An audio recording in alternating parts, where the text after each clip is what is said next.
Everywhere I look, people are talking about AI. Will it replace commerce careers too? That's the wrong question. The real question is, which skills remain valuable even when technology changes?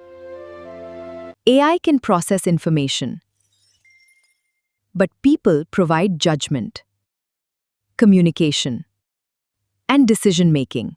Routine tasks may change, but human skills become even more valuable, especially the ability to solve problems. The future isn't humans versus AI. It's humans working with AI. The winners will be the people who adapt. I thought AI would replace careers. Now I see it can enhance them. Technology changes, adaptable people stay valuable. Gyan Trek Academy, Where learning discovers its path.